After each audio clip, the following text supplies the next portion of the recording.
કાલે 4 અધ્યાયનો આપણે સ્વાધ્યાય કર્યો છે. આજે 5મા અધ્યાયની વાત કરવાની છે. 5મો અધ્યાય છે અકામ મરણ. 2 કોયડા છે આ સંસારના, એક છે જીવન અને બીજું છે મૃત્યુ. આનો કોઈ ઉકેલ હજી સુધી આવ્યો નથી.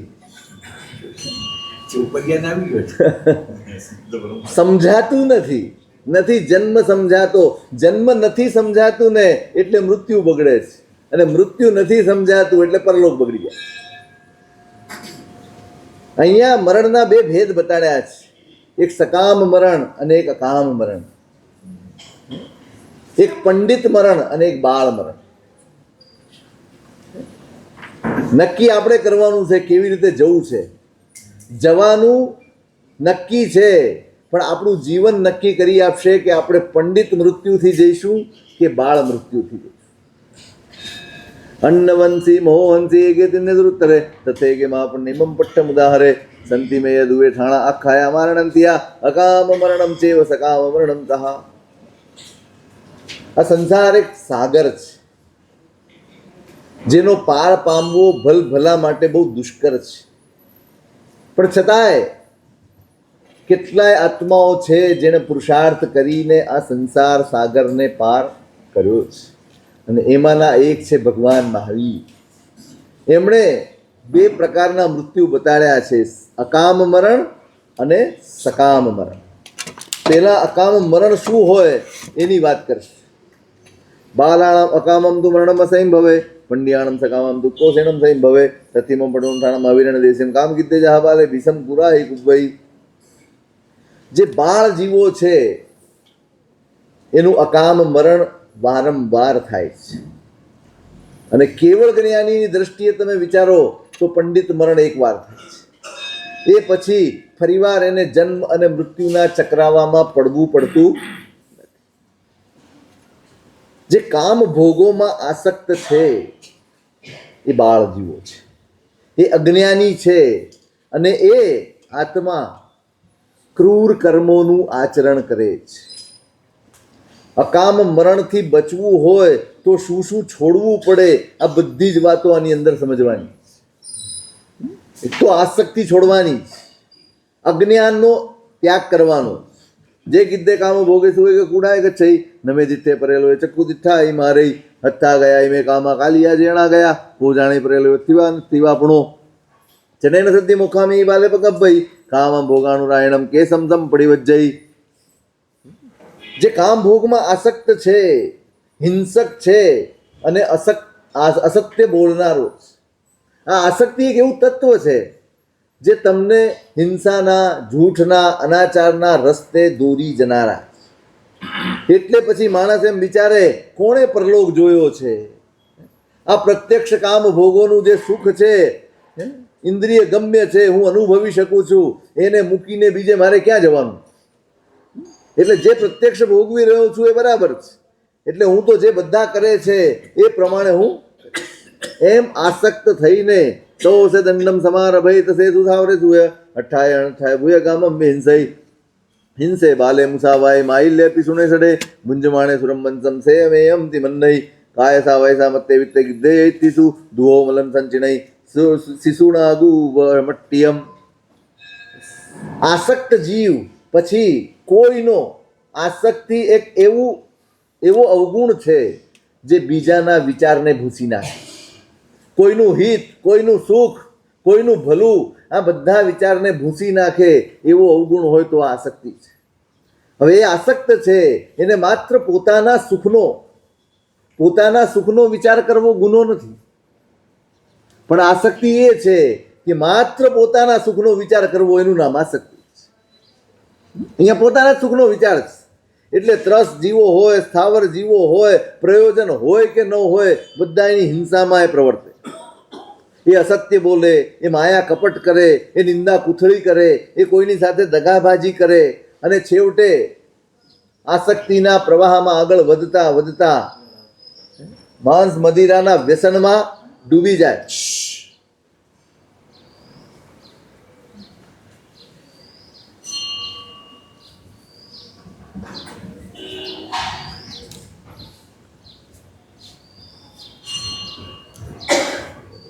એ શરીરનું ધ્યાન રાખીને શરીરને જ કેળવ્યા કરે. શરીરે મસ્ત બને, બોલવામાં વગર વિચાર્યું બોલે, સ્ત્રીઓમાં લંપટ બને અને રાગ દ્વેષ દ્વારા કર્મનો સંચય કરે છે. તો પુઠ્ઠો આયન કેણમ ગિલાણો પર તપઈ વબિયો પરલોક સકમ્માણો પેહી અપણો. અને પછી આવા આસક્ત જીવોની શી ગતિ થાય? આખું જીવન તો જ્યાં સુધી પુણ્યનો સથવારો છે, શરીર સાથ આપે છે, ત્યાં સુધી તો બધું ભોગવે, પણ આ બધો જ ભોગ એક દિવસ એને ઊંધું પડે. એનું શરીર રોગોથી ઘેરાઈ જાય, એનું મન ઉબગી જાય, કંટાળી જાય, અને પછી પરલોક યાદ આવે. પછી એને એમ થાય કદાચ ને પરલોક હશે તો મારું શું થશે? એ પરલોકનો ભય એની અંદર જાગે. અને પછી આવા જીવો જે શીલ રહિત જીવન જીવે છે, આચાર વગરનું જીવન જીવે છે, એમને મરીને નરકમાં જવું પડે છે. સુયામે નરે ઠાણા શીલાણમ ચ જાગઈ બાલણમ દુર્ગમ્મણમ પગાઢાચર હવેણા તથોવાયમ ઠાણમ જામે મેય મનુસ્યુયમ અહાકમ્મેમ ગચ્છન્તુ સો પચ્છાવરે તપઈ જા સાગડ્યો જાણમ સમમ મિચ્છા મહાપમ વિષમમ મગ્ગમ ઓઈન્નો અખ્ખે ભંગમ મિસોય એવમ ધમ્મયુક્કમ અહમ્મમ પડિવજ્યા બાલે મચ્ચુ મુહમ પત્તે અખ્ખે ભગ્ગે વસોય તો તે મરણમ તમ્મી બાલે સંતસે ભયા અકામ મરણમ મને દુત્તે વ કલિનાજીએ. જેણે દુષ્ટકર્મ કર્યા હોય, એનો આખી જિંદગી પાછું વાળીને જોયું ન હોય અને અસદ આચરણ જ કર્યા હોય, એને મરીને નરકમાં ઉત્પન્ન થવું પડે છે, પરિતાપ વેઠવા પડે છે. જેમ કોઈ ગાડી હાંકનારો હોય અને સીધા રસ્તે ચાલતો હોય ને અચાનક એને એમ થાય કે આ શોર્ટકટ હશે એમ કરીને ઉતરી જાય, અને પછી ત્યાં રસ્તામાં ખાડા ટેકરા પથરા આ બધું આવે અને ધૂંસરી તૂટી જાય, તો એ જેમ દુઃખી થાય છે, એમ આ જીવો પણ જેમ જુગારી હોય અને રમતા રમતા શરૂઆતમાં સાથ મળે એટલે બધી આમ જોર ચડે, અને રમતા રમતા અચાનક બધું જ હારી જાય અને પછી જેમ પસ્તાવો કરે છે, એમ આવા જીવો પણ જીવનના છેડાએ પરલોકના ભયથી ત્રાસીને ઓર આર્ત ધ્યાનમાં ડૂબી જાય છે અને અકામ મૃત્યુને એમ અકામ મરણ બાલણમ દુપવેયમ વિત્તો સકામ મરણમ પંડ્યાણમ સુણો. મેં આ રીતે અકામ મરણની વાત કરી. હવે સકામ મરણ કેવું હોય?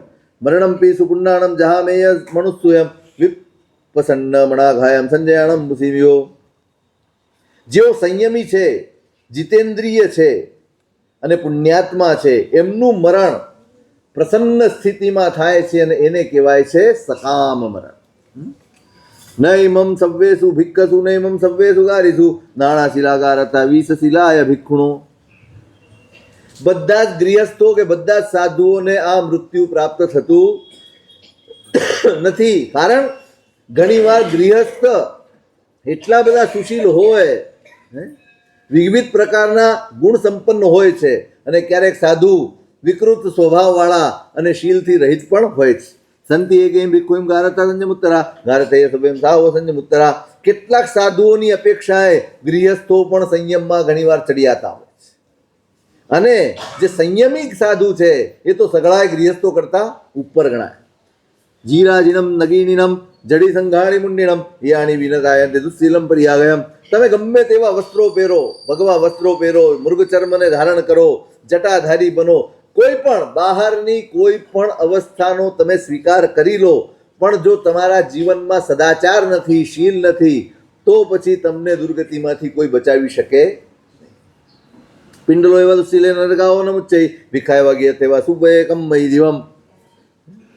કદાચ ભિક્ષાવૃત્તિથી જીવતો હોય, સાધુની આચાર મર્યાદાઓનું પાલન કરતો હોય, અને છતાંય જો દુશ્શીલ હોય તો એને કોઈ દુર્ગતિથી રોકી શકતું નથી. ગૃહસ્થ હોય કે સાધુ હોય, જે સદાચારમાં ટક્યો હશે એને જ સદગતિ પ્રાપ્ત થશે.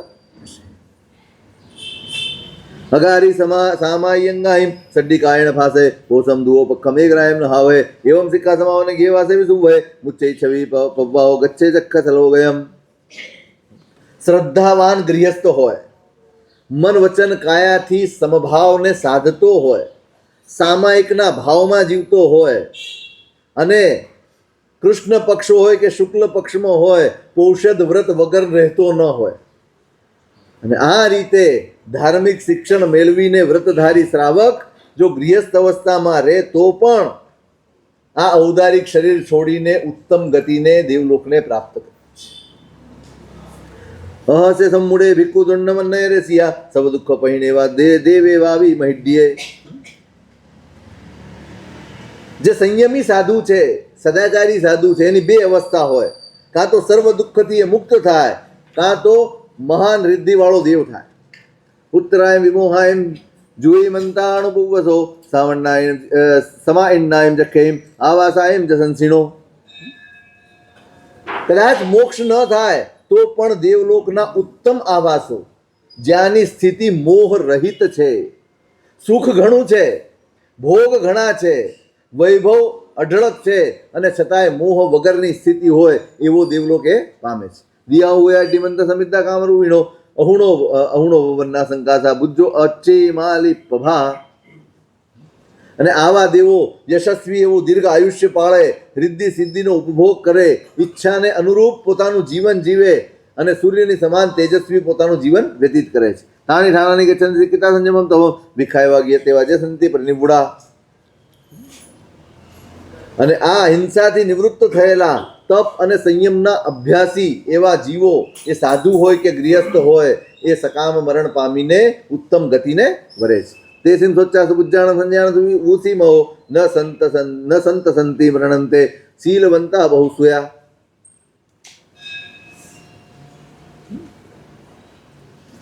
સત્પુરુષો પણ તેની પૂજા કરે એવા જીતેન્દ્રિય અને સંયમી આત્માઓ એમનું આવા પ્રકારનું જીવન સાંભળી અને બીજા જીવોએ પણ શીલનું પાલન કરવું જોઈએ. તુલિયા વિશેષ માદાય દયા ધમ્મસકંતીએ વિપસી યજમેહાવિતઃ ભુવેણ અપણા. બાળ મરણ કેવું હોય અને પંડિત મરણ કેવું હોય, બંનેની પરિસ્થિતિનો વિચાર કરીને માણસે જીવનભર ક્ષમાભાવનો, દયાભાવનો અભ્યાસ કરી અને છેવટની સ્થિતિ આવે ત્યારે પણ એ જ ભાવોમાં જીવવું જોઈએ. તો કાલે અભિપે સડ્ડિતાલી સમંતીએ વિનય જલો મહરિસમ ભેયમ દેહસ ગંઘય અકાલમ સંપતે આધાય સમુસયમ સકામ વર્ણમ મરઈ તિન્ન મન્નયરમ મુણિત્તિ બેવી. જ્યારે મરણનો સમય આવી જાય ત્યારે સાધુ જેને શ્રદ્ધાપૂર્વક સંયમ અંગીકાર કર્યો છે, એ ગુરુની નિશ્રામાં ગમે તેવી પીડા હોય તો પણ આનંદપૂર્વક, પ્રસન્નતાપૂર્વક આ શરીર છૂટે એની પ્રતીક્ષા કરતો હોય, અને મૃત્યુ આવી જાય ત્યારે સમાધિપૂર્વક કોઈ પણ પ્રકારનું એક અણસણનો સ્વીકાર કરીને પછી આ દેહનો ત્યાગ કરે છે, એમ અમે કહીએ છીએ. આ 5મું અધ્યયન. હવે 6ઠું છે ક્ષુલ્લક નિર્ગ્રંથીય.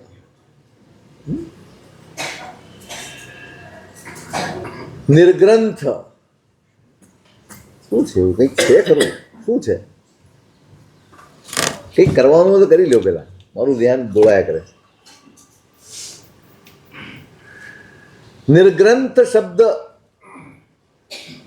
એ આપણો શાસનનો એક મહત્વનો શબ્દ છે. આપણી સૌથી પરંપરા પહેલી શરૂ થઈ, ભગવાનથી જે ગચ્છ શરૂ થયો એ સૌથી પહેલો નિર્ગ્રંથ ગચ્છા. પછી એના નામાંતર થતા રહ્યા, નવા ગચ્છ નથી બન્યા.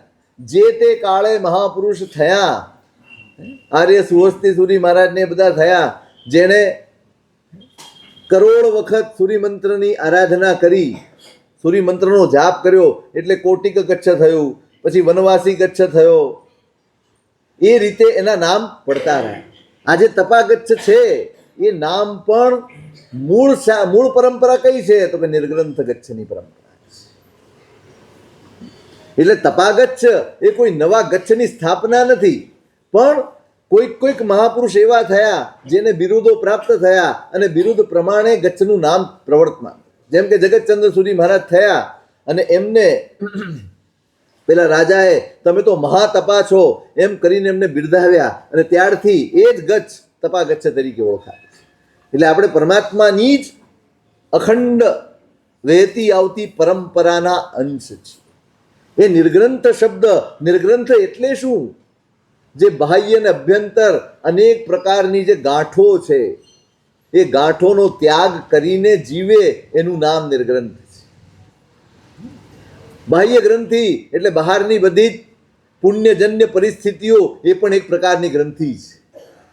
અને અંદર પડેલા રાગ દ્વેષ મોહ વગેરે એ પણ એક ગ્રંથિ છે. જે બાહ્ય અને અભ્યંતર બંને પ્રકારની ગ્રંથિથી મુક્ત હોય એનું નામ સાધુ છે. એવા સાધુનો અહીંયા અધ્યયન છે. જાવંત વિદ્યા પુરુષ દુઃખ સંભવા લુપ્પંતિ બહુસો મૂઢા સંસારમ્મી અનંતે સમીક્ષ પંડિયતમ્મા દ્વાસ જાઈ પહે બહુ અપણા સબ મેં સજ્જા મેત્તિમ ભૂએ સુકપ્પે.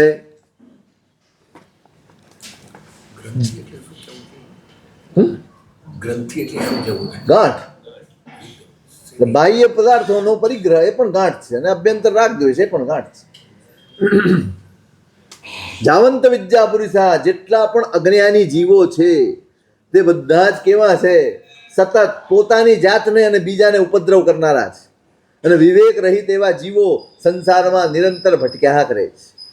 અને એટલે પંડિત પુરુષો છે એ આવી બધી પરિસ્થિતિઓની પરીક્ષા કરીને સત્યની ગવેષણા કરે અને પ્રાણી માત્ર સાથે મૈત્રી ભાવપૂર્વક જીવવાનો પ્રયત્ન કરે. માયા પિયાણુસા ભાયા બજ્જા પુત્તાયો રસા નાલમ તે મમતાણાય લુપ્પંતસ્સ સકમ્મુણા. ગ્રંથિ ભેદ કરવો છે, ગ્રંથિ છોડવી છે, નિર્ગ્રંથ બનવું છે, એના માટેનું ચિંતન આ મહાપુરુષ આપણને બતાડે.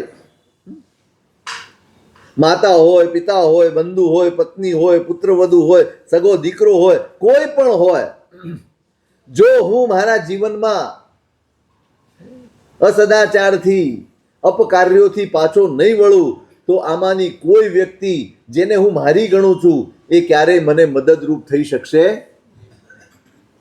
એ મઠ્ઠમ સપેહાય પાસે સમીય સંસણે છિંદ ગેહિમ સ્નેહમ ચ ન કંખે પુવ્વ સંથવમ. એટલે જે સાધક છે એ પોતાની દ્રષ્ટિમાં સત્યને ઉમેરીને સાચી દ્રષ્ટિ મેળવીને સ્વતંત્ર બુદ્ધિથી પોતે વિચારે કે આ આસક્તિ, આ બંધનો એને મારે છોડવાના છે. એ છોડવા પૂર્વક અને પૂર્વનું કોઈ પણ કૃત્ય એનું સ્મરણ ન થાય એ રીતે સાવધાનીપૂર્વક પોતાનું જીવન ગાંઠથી બહુ ચેતવાનું છે. ક્યારે કઈ પરિસ્થિતિ કયા સંયોગોમાં સ્મરણમાં આવી જશે અને એ સ્મરણ મારા મનમાં કોઈના પ્રત્યે રાગ દ્વેષ જગાડી જશે, કોઈ પરિસ્થિતિનો રાગ કે મોહ જગાડી જશે. બહુ સાવધાન રહેવાનું છે. જીવનની પ્રવૃત્તિમાં પણ સાવધાન રહેવાનું છે. અને એકવાર એ પ્રવૃત્તિ છૂટી જાય અને સાદું જીવન સ્વીકારી લીધું, આરાધનાનું જીવન સ્વીકારી લીધું, પછી એનું સ્મરણ ન થાય એના માટે બહુ સાવધ રહેવાનું. કારણ કે આ સ્મરણો ક્યારેક જોખમમાં નાખે. ભવદેવને શું નડ્યું? ભવદેવને ભવદત્ત નડ્યું શું? દીક્ષા તો લઈ લીધી, ભાઈના કહેવાથી શર્મે ધર્મે સંયમમાં આવી ગયા, પણ સ્મરણ ન છોડી શક્યા. તો એ નાનકડું સ્મરણ એને સંયમ છોડવા સુધી તૈયાર કર્યું. ચારિત્રની વિરાધનાનું સાધન બની ગયું. એટલે કહે છે કે પૂર્વનું કોઈ સ્મરણ ન થાય એ રીતે સાવધાનીપૂર્વક પગલાં ભરે. ગવાસમ મણિકુંડલમ બસવોદારૂપો દાસપોરુથમ સવમેમ ચેતણમ કામરૂપી વિસસ્સથી. મણિ, મોક્તિ, કુંડળ, ગાય, બળદ આ જે કંઈ પણ બાહ્ય પરિગ્રહો છે એનો ત્યાગ કરીને પરલોકમાં સુખને પામે છે. થાવર જંગમમ ચેવ ધનમ દંડમ વખરમ વચ્ચે માણસ ગમે નાલમ દુખાવું એને. તમારી પાસે ગમે તેટલા પુણ્યજન સામગ્રી હશે, પણ જો તમે દુષ્કર્મથી પીડાયેલા હશો, દુષ્કર્મ કરતા હશો, તો એ કોઈ પણ પદાર્થો તમને મુક્તિ અપાવવા માટે સમર્થ નથી. અજ્જત્થમ સવો સવમ દિસ્સ પાણે બિયા હુએ ન હણે પાણીનો પાણે ભય વેરા ઉવરે. એટલે જીવ માત્રને સુખ પ્રિય છે એવી બુદ્ધિપૂર્વક એ સાધક જીવે અને કોઈને પણ ભય ઉત્પન્ન ન થાય, કોઈના પ્રત્યે પણ વેર ન જાગે એ રીતે પોતે સાધના કરે. આયાણમ નરેન દિસ્સ નાયજ્યતાણમ અભિ દોગુંચેપણોપાય દિન્નમ મુંજે જ ભોયણમ યમેગે ઉમન્નંતિ અપચ્ચખાય ભાવગમ આયર્યમ વિદિતાણમ સર્વ દુઃખા વિમુચ્ચૈ. સાધુ અસંયમ પ્રત્યે અભાવ વાળો, કોઈ પણ અસંયમનું સેવન એ એના માટે પીડાકારી હોય એવો જે સાધુ છે એ જેટલું પાત્રમાં ગૃહસ્થ આપે એટલું જ ભોજન કરે, પણ કોઈનું નહીં આપેલું એક નાનકડું પણ લેવાની ચેષ્ટા કરે નહીં. ઘણા એવું માને છે કે ચારિત્ર લીધા વગર કે બીજી કોઈ પણ પ્રવૃત્તિ કર્યા વગર માત્ર આપણે સમ્યક જ્ઞાન, ખાલી જ્ઞાન મેળવી લઈએ ને તો એનાથી પણ મુક્તિ થઈ શકે છે, એવું માનનારા ઘણા છે. કાંઈ કરવાનું નથી, બસ જ્ઞાન મેળવી લો એટલે મોક્ષ થઈ જશે. ભણંતા આક્રાંતાય બંધ મુખ્ય પૈણ્યો વાયા વૈર્ય મેત્રેણ સમાસાસેન્તિ અપયમ ન ચિતાતાય ભાષા કહો વિદ્યાનુશાસનમ વિસન્ના પાવકમ મેં બાલા પંડિય માણીનો. જેઓ બંધ અને મોક્ષના સિદ્ધાંતને સ્વીકારે છે, ઘણું બધું બોલે છે, મોક્ષ આવો છે અને મોક્ષ માટે આમ કરાય ને તેમ કરાય, બધું જ બોલે છે અને છતાંય કશું જ કરતા નથી, તો એ ગમે તેવી વાણી હોય તો એના જીવનમાં આશ્વાસન રૂપ બનતી, ગમે તેવું ભાષાનું બળ હોય, ગમે તેવી સમજાવવાની શક્તિ હોય કે જ્ઞાન ગ્રહણ કરવાની શક્તિ હોય, એ કોઈ પણ શક્તિ, એ પંડિતાઈ એના આત્માનું રક્ષણ કરી શકતી. એટલે જ્ઞાન મેળવો તો એની સાથે આચરણ હશે તો તમારું જ્ઞાન એ મુક્તિનું સાધન બનશે. એકલી જાણકારી એ મુક્તિનું સાધન બનશે નહીં. જે કઈ શરીરે સત્તા વણને રૂએ સંબધો મનસા કાય વક્રમ સંવે તે દુઃખ સંભવા. મન વચન કાયાના જે કોઈ પણ શરીરના રૂપ છે, રંગ છે, એ બધામાં જે આસક્તિ રાખે છે એ પોતાના માટે દુઃખો ઊભા કરે છે. આવન્ના દીય મદ્દાણમ સંસારમ મેણંતે તમ્મા સંપત્તિ સંપસ્ત અપમત્તો પરિવય ભાઈ ઔડ્ડમાદાય નાવ અંકે કયાવી પૂર્વ કમ્મ ખય ઠાય મમ દેહમ સમુદ્ધરે. જે સાધક છે એણે સંસારથી પાર ઉતરવાનો માર્ગ સ્વીકાર કર્યો છે, એટલે જ્યાં જ્યાં પોતાનું અહિત થતું હોય એના પ્રત્યે સાવધ રહીને અપ્રમત્તપણે સાધક વિચરે. અને જેનું લક્ષ્ય ઊંચું છે, જેનું લક્ષ્ય આત્માની નિર્મળતા છે, મોક્ષની પ્રાપ્તિ છે, એવા જીવોએ બહારના વિષયોમાં આસક્તિ રાખ્યા વગર, આસક્તિને છોડીને આ દેહને પૂર્વના ભેગા કરેલા સંચિત કરેલા કર્મો ખપાવવાનું સાધન છે એમ માનીને એના ઉપયોગમાં લગાડવું. શરીર શેના માટે મળ્યું છે?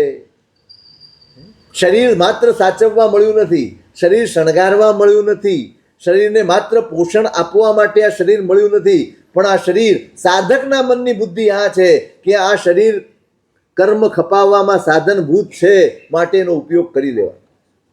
વિવિચ્ચ કમ્મુણો હેમ કાલગંગી પરિવહે માયમ પિંડ સપાણસ કણમ લદ્ધૂણ ભખે. એટલે આ શરીર મળ્યું છે એ પણ આ સૃષ્ટિનું શુભ અવસર છે એમ માનીને કર્મના બંધનના જે કારણો છે એનાથી પોતે દૂર રહે છે. અને માત્ર પછી આહાર કયો મળશે, કેવો મળશે, ક્યાંથી મળશે, આની ગવેષણા ન કરે. માત્ર ને માત્ર ગૃહસ્થને જાય અને આ શરીરની જેટલી જરૂરિયાત હોય, જેવી જરૂરિયાત હોય એટલી જરૂરિયાત પૂરી કરી અને પોતાની સાધનામાં લાગી જાય. સન્નિમ ચન કુવ્વેજ્યા લેવ માયા સંજય પક્ષી પતમ સમાદાય નિર્વેખો પરિવય. આવો સાધક જે શરીરની અપેક્ષાથી રહિત થઈ ગયો છે એ ક્યારેય સન્નિધિ કરે નહીં. આવતીકાલે કામ આવશે એમ વિચારીને કશું જ પોતાની પાસે રાખે. પક્ષીની જેમ પક્ષી શું કરે? પક્ષી જાય, દાણા ચૂગે અને ખાઈ પીને સૂઈ જાય. આવતીકાલના દાણા આવતીકાલે, આજે કંઈક પોતાના માળામાં એ દાણાઓ લાવીને ભેગા ન કરી રાખે કે આવતીકાલે અહીંયા ઘણા બધા દાણા છે, આપણે લઈ લઈએ અને આવતીકાલે ફરીવાર ઉડીને અહીંયા નહીં આવવું પડે, માટે કાલે ત્યાં જલસાથી ખાઈ લેશું. પક્ષીની જેમ રોજે રોજ, રોજ કમાઓ રોજ ખાઓ. આવતીકાલની મેં કહ્યું હતું ને પેલું અમૃતલાલ વેગડે લખ્યું છે, નર્મદા મૈયાની પરિક્રમામાં પેલા સાધુ આવ્યા અને જમ્યા, જેટલી જરૂરિયાત હતી જમીને ચાલી પડ્યા. એટલે પેલા બૂમ પાડી, કારણ કે પછી લાંબો વખત કોઈ નહોતું, સ્થાન નહોતું. બૂમ પાડી કે મહારાજ તો ક્યાં હે ભાઈ? તો કે ये ले जाओ क्यों? तो કે शाम को काम आए. साधु शाम की चिंता नहीं करता. જેને જીવન સમર્પિત કર્યું છે એના ઉપર જેને ભરોસો હોય ને એ આવતીકાલની ચિંતા ન કરે. સંયમ લેવું એટલે શું? સંયમ લેવું એટલે પરમાત્માના ચરણે જીવન સમર્પિત કરી દેવું. જે પરમાત્માના ચરણે જીવન સમર્પિત નથી કરતો ને એને બહાર ફાંફા મારવા પડે છે, એને બહારના લોકોનો આશ્રય લેવો પડે છે, આધાર લેવો પડે છે, દીન થવું પડે છે, આશાથી જોવું પડે છે, આ મને મદદ કરશે, આ મને હેલ્પ કરશે, આ મને આપશે, આ તેમ. કેમ થયું આવું? મારે આવું કેમ કરવું પડે છે? તમે આવો તો મને આશા જાગે કે આ ભાઈ થોડુંક મારું કામ કરી આપશે, મારા પ્રોજેક્ટમાં કામ કરી આપશે. કેમ? સંપૂર્ણ શરણાગતિ નથી, એ જ આશા અને અપેક્ષામાં જીવે છે. જે સંપૂર્ણપણે શરણાગત થઈ ગયો એનું ધ્યાન તો એ રાખે. જ્યાં સુધી હું મારું ધ્યાન રાખવાની ચિંતા કરું ત્યાં સુધી ભગવાન નિવૃત્ત છે. જે ક્ષણે હું મારું ધ્યાન રાખવાનું છોડી દઉં, પરમાત્માને સુપ્રત કરી દઉં, તે દિવસે એ બધું ધ્યાન રાખે. નક્કી આપણે પેલી વાર્તા કહી હતી મેં તમને, ઓરડાવાળી. તમે મને સોંપી દીધું કે આ ઓરડો તમારો, બાકીનું ઘર તારું, તો હવે તું સાચવ. તોફાન આવે તો તારે જોવાના છે, જે આવે તો તારે પતાવવાનું છે. મારે તો ઓરડો આપ્યો છે, પછી કીધું ભગવાન આખું ઘર તમારું, હવે તમે સાચો. અમારી દશા આ છે, અમે છે ને ભગવાનને દેરાસરમાં જ રાખ્યા. ના, આપણી બધાની આ દશા છે. આપણે શરણાગત નથી થયા માટે આશામાં જીવવું પડે છે, પછી નિરાશ થવાય છે. કોઈક સાથ આપે છે, કોઈક નથી આપતું, કોઈક કંઈક કહે છે, કોઈક કંઈક કહે છે, અપમાન સહન કરવા પડે છે. અશરણાગતિ એટલે નિરપેક્ષ ભાવે પોતાના શરીરને માત્ર સાચવવા માટે લઈ અને નીકળી જાય. એ સણા સમીઓ લજ્જુ ગામે અણિયણો ચરે અપમતો પમતે પિંડવાયમ ગવે છે એવમ સે ઉદાહરણ ઉત્તરનાણી ઉત્તરદંસને ઉત્તરદાણ ધરે અરા આહા નાય પુતે ભયમ બેસાલીએ વિયાહીએ તિબેમી. એટલે જે લજ્જાવંત મુનિ છે એ વિવેકપૂર્વક અનિયત વિહાર કરતા, અનિયત સાધુનું કશું જ નક્કી ન હોય. આ મર્યાદા જ. નક્કી હોય તો એના નિમિત્તે ઘણા કૃત્યો થાય. આજે અમે અહીંયા જઈશું, આજે તમારે ત્યાં આવીશું, આજે આ કરીશું, આવું કંઈ પણ નક્કી કરી લઈએ એટલે અમારા નિમિત્તે આરંભ સમારંભ થવાના ને થવાના. એટલે સાધુની ચર્યા અનિયત હોય. એ ગમે ત્યારે ગમે ત્યાં જાય, ગમે તેના ઘરે જાય, ગમે તે મળે લઈ લે, જેટલું અનુકૂળ હોય લઈ લે, વાત પૂરી. એટલે આ રીતે પોતાનો નિર્વાહ કરે. એટલે આ રીતે પરમાત્મા મહાવીરે નિર્ગ્રંથપણાનું વર્ણન કર્યું છે. હવે 7મું અધ્યયન પુરબ્રીય અધ્યયન. અહીંયા બોકડાનું આવા 4-5 દ્રષ્ટાંતો આપ્યા છે, સમજવા જેવા દ્રષ્ટાંતો જ. પેલા કસાઈને ત્યાં, એક ભરવાડને ત્યાં ઘેટાનું બચ્ચું પણ છે, ગાય ને વાછરડું પણ છે. એકને ખૂબ પેટ ભરીને સારા સારા માલ મિષ્ટાન જમાડે છે અને ગાયને ને પેલા વાછરડાને સૂકા ઘાસ નાખે છે. પેલું બચ્ચું છે ને એ ફરિયાદ કરે. સ્વાભાવિક છે ને, બાજુવાળા છોકરાને રમકડા મળે ને આપણા છોકરાને ન મળે તો ફરિયાદ થાય. એ બાળક છે એટલે એનો દાખલો અપાય. આપણી પણ આ જ હાલત છે. આપણને ફરિયાદ થાય. આપણે ત્યાં કમાણી થતી હોય પણ 2 ગ્રાહક ત્યાં વધારે જાય તો આપણને ફરિયાદ થાય ને, મારી ધંધો ચાલતો નથી. ચાલતો તો હોય જ પણ 2 ઓછા આવ્યા નહીં, પોસાય નહીં. એટલે પેલી માં એને સમજાવે છે કે મને તો સૂકું આપે છે, પેલાને માલ મલીદા આપે છે, એને કેટલો બધો લાડ કરે છે ને આપણને તો આમ નાખી જાય છે, ખાવાનું ન ખાઈ શકાય એવું નાખી જાય છે. બેટા ચિંતા નહીં કર, ચિંતા નહીં કરવાનું. જેને માલ મલીદામાં રસ છે ને એને આવતીકાલે હલાલ થવા તૈયાર રહેવું પડે. તને થોડા દિવસમાં ખબર પડી જશે. અને ત્યાં થોડા દિવસ થયા, ઘરે મહેમાન આવ્યા અને મહેમાન માટે એ બિચારા બોકડાનો વધ થઈ. એ જોઈને ઓલાને કમકમાટી આવી ગઈ. એને એમ થયું કે એના કરતા બરાબર છે સાદું ભોજન ને ઉચ્ચ વિચાર, એ વધારે સારું છે. જहाँ ऐसम समुद्री से कोई पोसे जे लयम ओ यणम जवसम दिज्जा पोसे जावी सयंगणे तो से पुट्टे परी उड़े जाए में महोदरे पीणीय व्यूले दे आए सा परी कंखाए जाओ नहीं आए से तावती जीवई से दुही अहपत्तम्य आए से सीसन सेतु न बुद्धे जागलु से रुब्बे आए साए समी है एवं बाले अमिठे ई ना नरया उयम. ને આ જ એકી વાર્તા કરી છે કે પેલાને તગડો કરે છે અને આને સૂકું ઘાસ નાખે છે. બંનેને આંગણામાં બાંધી રાખ્યા છે, પણ પેલો પુષ્ટ થતો જાય છે અને આ સુકાતું જાય છે. પણ ક્યાં સુધી આ બધી મોજ મજા છે કે જ્યાં સુધી એના ઘરમાં અતિથિ નથી આવ્યા, મહેમાન નથી આવ્યા, ત્યાં સુધી જ આ બધા જ માલ મલિદાની મજા છે. જે દિવસે મહેમાન આવશે એ દિવસે આ પુષ્ટ થયેલું શરીર એક દિવસ જે ખાય છે એ જ ખાવા યોગ્ય બની જશે.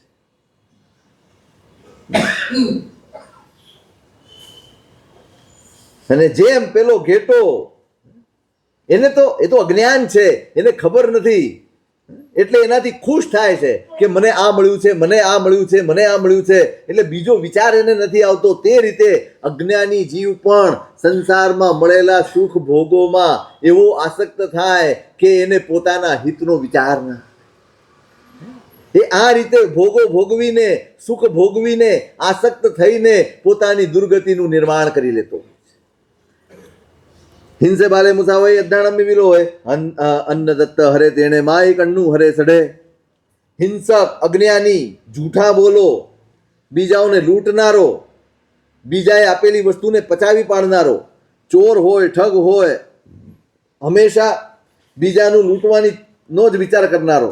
ઇથી વિષય કીધે આરંભ પરી ગયે મુંજ માણસ બંધન પરી ઉડે પરંતુ મેં અય કક્ર બોઈએ દિલ ચીલો હીએ આવું એમ નરે કંકે જહા એસમ એલે. વિષયોમાં જે આસક્ત હોય, મહાન આરંભ સમારંભ કરનારો હોય, માંસ મદિરા વગેરેનું વ્યસન સેવનારો હોય, પોતે બળવાન હોય છતાંય બીજાને દુઃખ આપનારો હોય, અને આ ભોગ ભોગવવામાં જેને ખૂબ આનંદ આવતો હોય, એ પેલા ઘેટાની જેમ પોતાની દુર્ગતિને નક્કી કરતો રહે છે. આસનમ શયનમ જાણમ વિત્તમ કામે ભુંજિયા દુસ્સાહણમ ધણમ ઈચ્છા ભૌમ સંતિણિયારયમ ગૌકમ્મ ગુરુ જંતુ પચ્ચુપન્ન પરાયણે અયવ્વ આ ગયા એસે મરણંતમ મિસોયઈ. અને એ માણસ જે આવી રીતે આસક્તિમાં જીવે છે, ચોરી વગેરે ભાવોમાં જીવે છે, એ માણસ બધું ભેગું કરે. પુણ્ય છે એટલે ધન, દોલત, સંપત્તિ, જમીનો, મકાનો, બધું જ કામ ભોગની વસ્તુઓ બધું જ ભેગું કરી ભોગવી. એના ભોગવવાથી મળે શું? જેમ જેમ સંસારના સુખો ભોગવાતા જાય તેમ તેમ દુઃખ ભેગા થતા જાય, અને એક દિવસ એ બધા દુઃખનું પોટલું લઈ કર્મની રજ ભેગી કરી અને અહીંથી રવાના થઈ જાય. ભારે કર્મ બાંધી અને પછી છેલ્લી અવસ્થામાં શોક કરીને દુર્ગતિ તરફ રવાના થઈ જાય છે. તવ આવો પરીક્ષીણે ચુયાદયાવીન સગા આ સૂર્યમ દિશમ બાલા ગચ્છંતી અવસાતમમ. અને આ રીતે શરીર છોડીને કરેલા કર્મો પ્રમાણે અંધકારમય એવી નરકમાં જઈને પડે છે. જહા કાગિણી હેમ સહસ્તમ હારે નરો અપત્થમ અંબગમ ભોચ્ચા રાયા રજ્જમ તુહારે. જેમ એક કાકીણી માટે પેલો માણસ ધન કમાઈને નીકળ્યો છે, સુરક્ષિત બધું પૈસા છુપાવી દીધેલા છે, થોડાક પૈસા પોતાના હાથમાં રાખ્યા રસ્તામાં નિર્વાહ કરવા માટે, પોતાના ગામ તરફ જઈ રહ્યો છે, અને રસ્તામાં વિસામો લેવા કોઈ ગામમાં રોકાયો છે, ત્યાં જમ્યો કર્યો અને નીકળ્યો. બહુ દૂર નીકળી ગયા પછી એને અચાનક યાદ આવ્યું કે એક કાકીણી ક્યાંક રહી ગઈ છે ઓલા ગામ. એ આપણી ભાષામાં એક પૈસો ક્યાંક રહી ગયો છે. એટલે એમ થાય એક પૈસો રહેવા કેમ દેવાય, મહેનતથી કમાયેલો છે ને, લેવા જઈએ. હવે પાછું જોખમ લઈને જવાનું, એટલે બધી જેટલી સોના મોરો કમાઈ હતી દાટીને પછી લેવા ગયો. ત્યાં ગયો, એક પૈસો ક્યાં પણ કેટલી વાર પડ્યો રે, કે આપણા ઉપાસરે થોડા હતા કે રહી જાય બધું જે પડ્યું હોય. કોઈ લઈ ગયું હશે એટલે બિચારો દુઃખી થયો, એટલે ઝટપટ પાછો આવ્યો, ત્યાં જોયું તો અહીંથી કોઈ ઉપાડી ગયું. હવે એક આના જેવી વસ્તુ માટે થઈને હજારો સોના મોહરનું નુકસાન કોણ ઉપાડે? આ સંસારના કામભોગ આવા છે. એક થોડા વર્ષના કામભોગના સુખો, એની આસક્તિ, એનો મોહ, એની પાછળ થઈને માણસ પોતાના અનંત જન્મોને હારી જાય છે. આ દુર્દશા છે. રાજાનો એક દાખલો આપ્યો છે. અપથ્યનું સેવન નથી કરવાનું. માંદો પડ્યો છે, અસાધ્ય વ્યાધિ થયો અને કોઈક વૈદ્ય મળી ગયો, દવા આપી, સાજો કર્યો, માંડ માંડ સાજો થયો છે. વૈદ્ય કહ્યું કે રાજન, તમારે આજથી હવે કેરી ખાવાની નથી. આમાં કેરીનો દાખલો છે, એટલે હવે કેરી ખાવાની નથી. હવે કેરી એવી વસ્તુ છે કોઈક રેર કદાચ મળતો હોય, ન ભાવતી હોય, કોઈ છે આમાં? ન જ મળે કોઈ એવો. પણ બહુ સ્પષ્ટ ચેતવણી હતી કે કેરી ખાશો તો જીવન ખોઈ નાખશો. તમારા માટે કેરી અપથ્ય છે. રાજાના મનમાં બરાબર ઠસી ગયું, ભાઈ જીવવું હોય. એમાં ઘણો વખત નીકળી ગયો. એક દાડો લોભ જાગ્યો રાજાને, થોડીક ચાખી ત્યાં વળી પાછો માંગો. એટલે વેદરાજને પાછા બોલાવ્યા કે રાજન તમને ના પાડી હતી ને, હવે ફરી વાર ભૂલ નહીં કરો. ભોજનાંતે સ્મશાનાંતે પુરાણાંતે ચયામતી સામતી સર્વકાલે સ્યાત નરો નારાયણો ભવેત. આફરો ચડે એટલું જમ્યા પછી એમ થાય હવે કોઈ દિવસ નહીં ખાવ, હવે આની સામે નહીં છો. થાય ને આવું કેટલી વાર થયું હશે, પછી જોયું જ નહીં હોય. આ તો ઘરવાળા હારા છે બીજે દી પરીક્ષા કરે, ઈ જ બનાવે. પછી કે ખરા તમે કાલ કહેતા હતા નહીં જોવું સામે. વિસ્મૃતિ કાંઈ નથી, બધું આને એમ થયું ના ના હવે નહીં. વેદરાજે ફરી દવા કરી, માંડ બચાવ્યો અને કીધું કે ભાઈ હવે સાવધાન રહે, હવે તમને ભગવાન પણ નહીં બચાવ્યું. વર્ષો વીતી ગયા, વર્ષો વીતી ગયા. એમાં ફરવા નીકળ્યા ને માંબાવાડી આવી. હવે સુગંધ સુગંધ સુગંધ પાકેલા આમ હતા બધા. રાજાને એમ થયું કે 12 વર્ષ નીકળી ગયા, હવે ક્યાં સુધી આ રોગ હોય. પેલું ભૂલાઈ ગયું, ભૂલાઈ અને ખેંચાઈને આમ ખાઈ.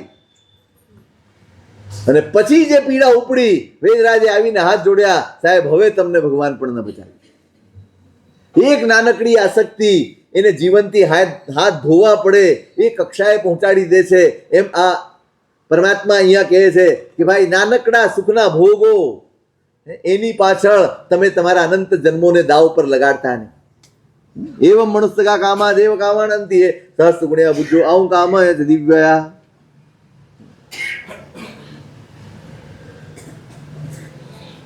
દેવતાઓના જે કામ ભોગ છે એની સામે તો મનુષ્યના કામ ભોગો કોઈ ગણતરીમાં જ નથી. આયુષ્ય જુઓ તોય અને કામ ભોગોની દ્રષ્ટિએ જુઓ તોય એમના તો સર્વશ્રેષ્ઠ છે. અનેક વાસા નવયા જાસા પણ નવોઠી જાણી જયંતી તુમ્યા ઊણે વાસ થયા હુએ.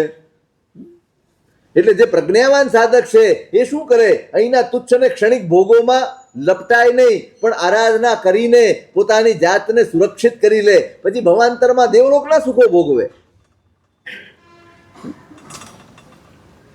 પણ એને ખબર છે કે દેવલોકમાં આના કરતા પણ વધુ કાળ સુધી અને વધુ ઉત્તમ સુખો ભોગવી શકાય છે. પણ અહીંની આસક્તિ નથી છોડતો અને એના કારણે બિચારો એ સુખથી વંચિત રહી જાય છે અને દુર્ગતિમાં ચાલ્યો જાય. જહાય તેની વાણિયા મૂલમ ખેતરો નથી ગયા એગો થલેલા હમ એગો મૂલેણા આગો એગો મૂલમ પે હરિતા આગો થવાણીઓ વહારે ઉમા એસા એવમ ધમે વિયાહ.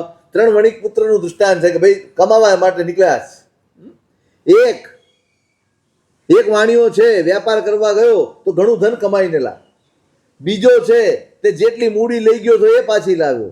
અને ત્રીજો છે એ મૂળ પણ ખોઈને માણું સત્તમ ભવે મૂલમ લાભો દેવ ગઈ ભવે મૂળ છેણ જીવાણમ નરક તિરક્ષણમ ધુવમ. હવે અહીંયા શું સમજવાનું, મનુષ્ય ભવ એ મૂળ દ્રવ્ય છે, તમે એને સાચવી રાખો એ ગનિમત. દેવલોક વગેરે ઉત્તમ સુખો મળે એ કમાણી કહેવાય, અને નરક તિર્યંચ વગેરે ગતિ મળે એ મૂળ પણ ખોઈ નાખ્યા બરાબર. દુઓ ગઈ વાલસ આવઈ વહ મૂલિયા દેવત્ત માણું સત્તમ સમજીએ લો લયા સઢે. આવી લોલુપતાને કારણે મનુષ્ય અજ્ઞાનતાને વશ થઈને આવા ઉત્તમ પ્રકારના સુખો દેવલોકના એને ખોઈ નાખે છે અને નરક તિર્યંચ ગતિમાં દુઃખો ભોગવવા માટે ચાલ્યો જાય. તો જીએ સહીમ હોય દુવિયમ દુગ્ગયમ ગહે દુલ્લહાતસ્સ ઉમ્મજ્જા અદ્દાય સુચિરાદવી. અને પછી આવા અજ્ઞાની જીવો નીચ ગતિમાં જઈને લાંબા કાળના આયુષ્ય મળ્યા પછી એ બધું જ હારી ગયા હોય એટલે લાંબો સમય સુધી અહીંના ક્ષણિક સુખો માટે થઈને અનંત દુઃખોનું ઉપાર્જન કરી લે છે. એવમ જીયમ સપેહાય તુલિયા બાલમ ચ પંડિયમ મૂલ્યમ તે પવેસંતિ માણુસમ જોણી મહેનતી જે. એટલે આવી રીતે ઉત્તમ ગતિને હારી બેઠેલા જીવોને જોઈને જે ડાયો માણસ છે એ વિવેક કરી લે મારે કેવું જીવન જીવવું છે એ નક્કી કરી લે કે આ અજ્ઞાની જીવો જીવે છે એવું જીવન જીવવું છે કે પ્રજ્ઞાવાન પુરુષ જેવું જીવન જીવે છે, ત્યાગપૂર્વક અનાસક્તિપૂર્વક એવું જીવન જીવવું છે. વેમાયાહિમ શિક્ષાહિમ જે નરાગી સુભયા ઉવ્વેન્તિ માણું સંજોણ્યું કમ્મ સચ્ચાઓ પાણીનો જે સુમતુ વિલા શિક્ષા મુદ્યમ તે ઈચ્છ્યા શીલવંતા સવિશેષા અદ્દીના જંતિ દેવયમ. અને એ જીવો પ્રજ્ઞાવાન પુરુષોનું જીવન જોઈને પોતે પણ સદગુણો અને ઉત્તમ વ્રતો ધારણ કરીને ગૃહસ્થ અવસ્થામાં રહે અને પછી એનાથી મનુષ્ય જન્મ મેળવે, વળી ધર્મ કરે અને વળી એનાથી પણ ઉત્તમ ગતિ પ્રાપ્ત કરે છે. અને આવા વ્રત સહિત ઘરમાં રહેતા ગૃહસ્થો શીલ સંપન્ન હોય, દીનતા રહિત જીવે અને ઉત્તમ એવી દેવગતિને પ્રાપ્ત કરે છે. એવમ અદીનવમ ભિક્ષુ અગારિમ ચ વિયાણિયા કહન્નું જીચ્ચ મે લિખમ જીચ્ચ માણે ન સંવિદે.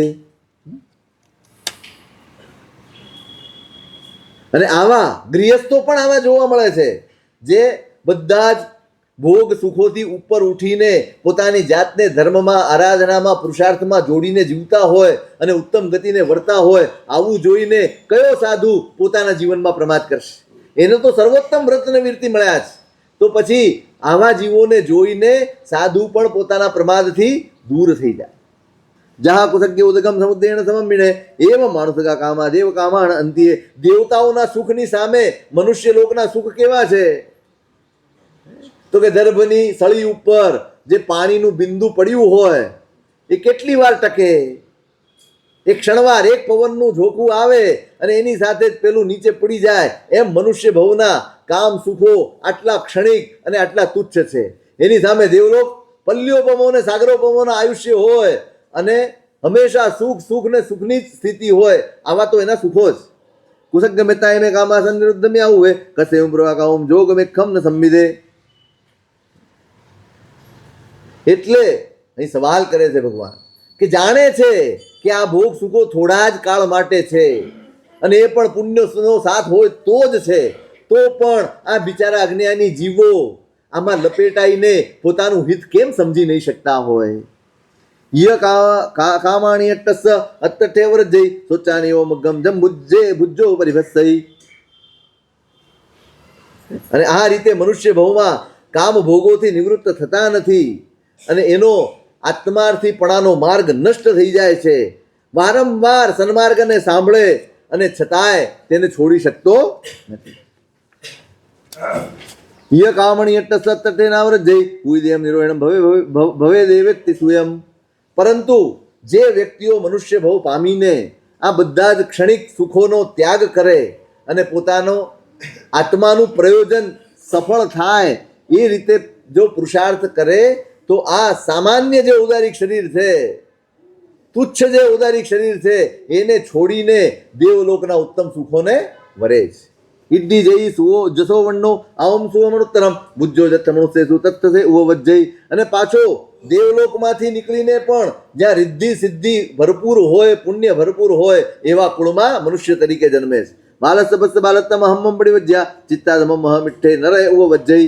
પરંતુ બાળ જીવોની અજ્ઞાનતા તો જુઓ, ધર્મ છોડીને અધર્મને પકડે છે અને એને જ વળગી રહીને પોતાના જાત માટે નરક જેવી દુર્ગતિઓને ઊભી કરી લે છે. ધીરસ્ય બસ્ય ધીરત્તમ સવ્વ ધમ્માણો વત્તિનો ચિત્તાધમ ધમ્મિઠે દેવેશુ વજ્જઈ. અને ધર્મનું પાલન કરનારા જીવોનો પુરુષાર્થ જુઓ. અહીંયા અધર્મનો ત્યાગ કરીને એવો પુરુષાર્થ કરે કે અહીંથી છૂટી અને ઉત્તમ ગતિને વરે છે. તુલિયાણ બાલ ભાવ બાલમ સેવ વંડીએ શૈવણ બાલ ભાવ બાલમ સેવયે મુનિ.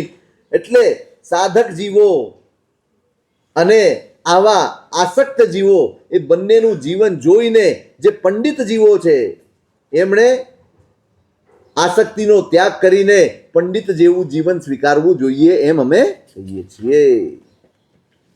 8મું અધ્યયન કપિલીય અધ્યયન, કપિલ કેવલીનું અધ્યયન.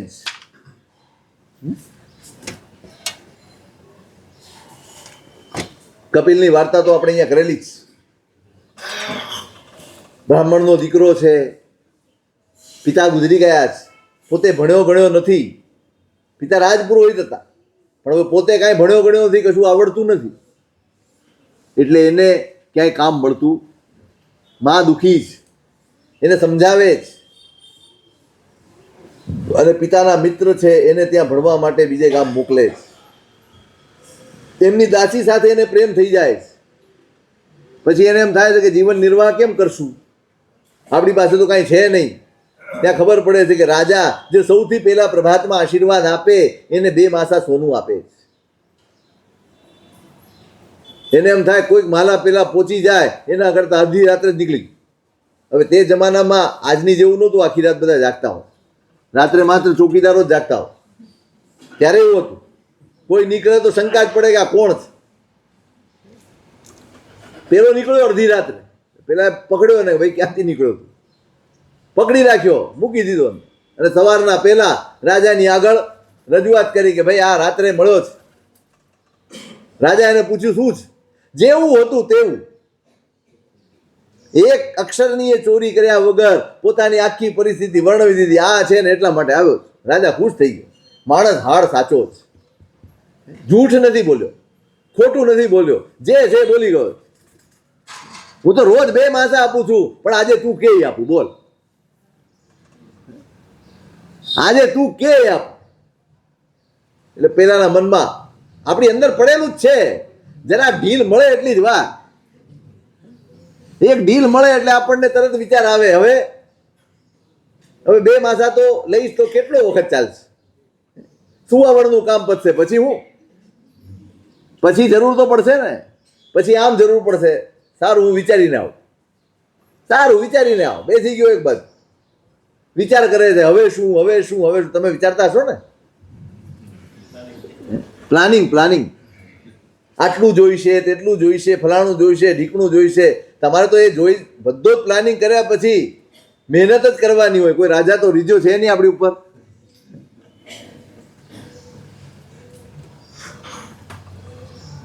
વિચાર કરતા કરતા કરતા કરતા ત્યાં સુધી પહોંચી ગયો કે આને રાજ્ય ભ્રષ્ટ કરીને હું જ રાજા થઈ જાઉં. પરાકાષ્ઠા આવી ગઈ લોભની. અને ત્યાં જ અંદર થડકારો થયો, અરે રે રે, જરૂરિયાત શું હતી અને ઈચ્છા શું છે. આવશ્યકતાનો છેડો છૂટે અને ઈચ્છાની આંગળી પકડે ને માણસ અટવાઈ જાય, જીવ અટવાઈ જાય. આપણે અટવાયા છીએ ઈચ્છાઓના કારણે, આવશ્યકતાઓના કારણે. આ સંસારમાં કોઈ અટવાયો નથી, કોઈના કામકાજ અટક્યા નથી, કોઈના પેટમાં 2 રોટલી ન પડી એવું કોઈ જ. અને અંદર એકદમ ઝબકારો થયો, અરે રે, આ ઈચ્છા, આને ઈચ્છા કહેવાય? આ કક્ષાએ પહોંચાડી દે. જે માણસ મારી ઉપર ઉપકાર કરવા તૈયાર થયો છે, બિન શરતે આપવા તૈયાર થયો છે, જો ઈચ્છું તે, અને હું એને પદભ્રષ્ટ કરીને રાજા થવા સુધી પહોંચી ગયો. વળાંક લીધો, વિચારે એવો વળાંક લીધો ભાવનાઓએ કે પોતાની જાત માટે ધિક્કાર છું. આ કેટલી તુચ્છતા છે મારી અંદર કે જે મારા ઉપર પરોપકાર કરે છે એનું પતન ઈચ્છું છું, અને કોઈકને પાડીને મારો ઉત્કર્ષ ઈચ્છું છું. આટલી હલકાઈ મારી અંદર છે. એ પશ્ચાતાપની ધારા એવી વધી, ત્યાં ને ત્યાં કેવળ જ્ઞાન થઈ.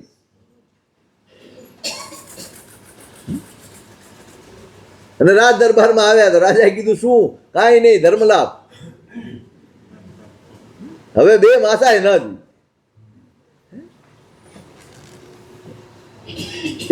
એમના ઉપદેશનું આ અધ્યયન છે. સંસારમે દુઃખ બોરાય કેમ નામ હોજતમ કમયમ જેણા હમ દુઃખ ગયમ ગચ્છજા.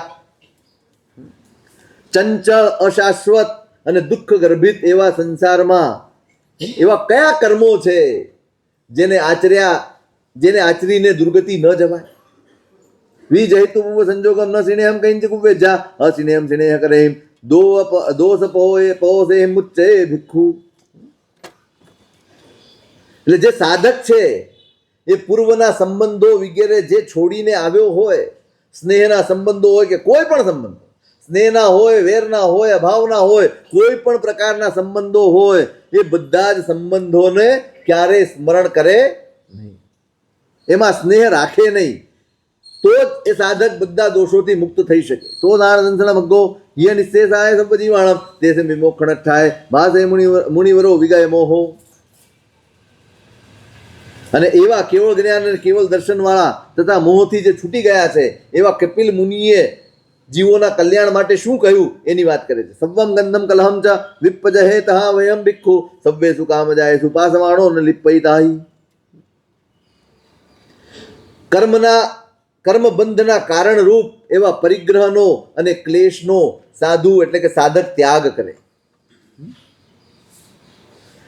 કોઈ પણ પ્રકારનો કામ ભોગ હોય એમાં દોષને જોઈને એનાથી હંમેશા દૂર રહીને પોતાના આત્માનું રક્ષણ કરે. આ સાધકના લક્ષણો છે. સાધક સાવધાન હોય. ભોગામિષ દોષ વિસંગને ય નિશ્ચેષય બુદ્ધિમોચ્ચત્થે બાલે મંદિયે મૂઢે વજ્જય મચ્છિયા વખેલમ્મી.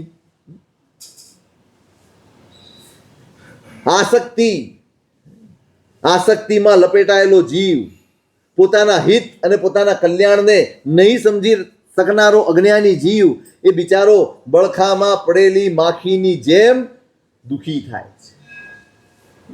માખી છે ને બે હોય, એક સાકર ઉપર બેસે અને એક ગળફા ઉપર બેસે. સાકર ઉપર બેસેલી માખી હોય ને એ તરત ઉડી જઈ શકે, પણ એકવાર બળખા ઉપર બેસે લાગે મીઠું પણ એના પગ એમાં ફસાય, પછી એની મીઠાશ ગાયબ થઈ જાય. એમાંથી છૂટવા માટેની છટપટાહટ જાગે પણ એ ક્યારેય છૂટી શકે નહીં અને એમાં ને એમાં ખૂપી અને પોતાનું જીવન પૂરું કરી નાખે. અને એ રીતે આસક્ત જે જીવો છે સંસારના કામ ભોગોમાં, એ પણ શરૂઆતમાં એને મીઠું લાગે અને ભોગવવાની ઈચ્છા રાખે, ભોગવવા મથામણ કરે, ભોગવે અને પછી એવો ફસાય કે પછી એમાંથી છૂટવાનું એના હાથમાં હોય. દુઃખ પરિચય મેં કામાં નો સુજા ધીર પુરુષે હિમ અસંતિ સુભયા થાવ જે તરંતી અતરમ વણી આવ. કામ ભોગોનો ત્યાગ કઠિન છે. આ ખૂબી છે. કોઈ વસ્તુને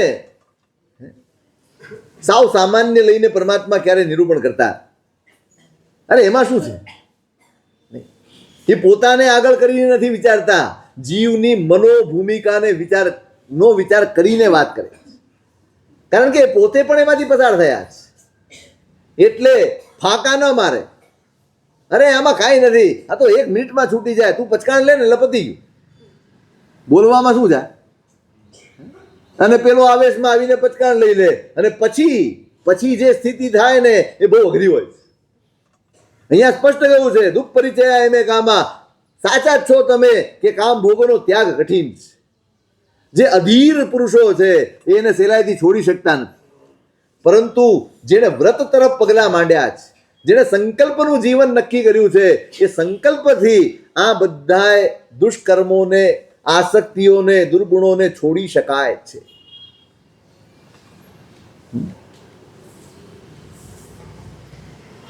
સમણા મું મેં એગે વય માણા પાણવમ્ય અયાણંતા મંદાદને ગચ્છન્તિ બાલા પાવ્યા હિમ દિઠ્ઠિ હિમ.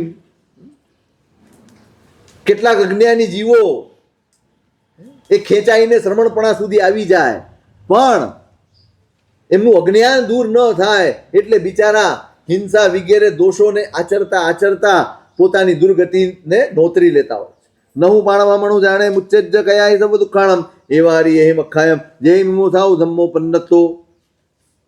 એટલે જેણે પણ સાધક જીવનનો ઉપદેશ કર્યો છે એમણે કહ્યું છે કે પ્રાણી વધનું અનુમોદન કરનાર કદી પણ મુક્તિને પામતો. નહું પાણવહમ અણુ જાણે મુચ્ચેજ, જો હિંસાની વાત નથી કરી હજી.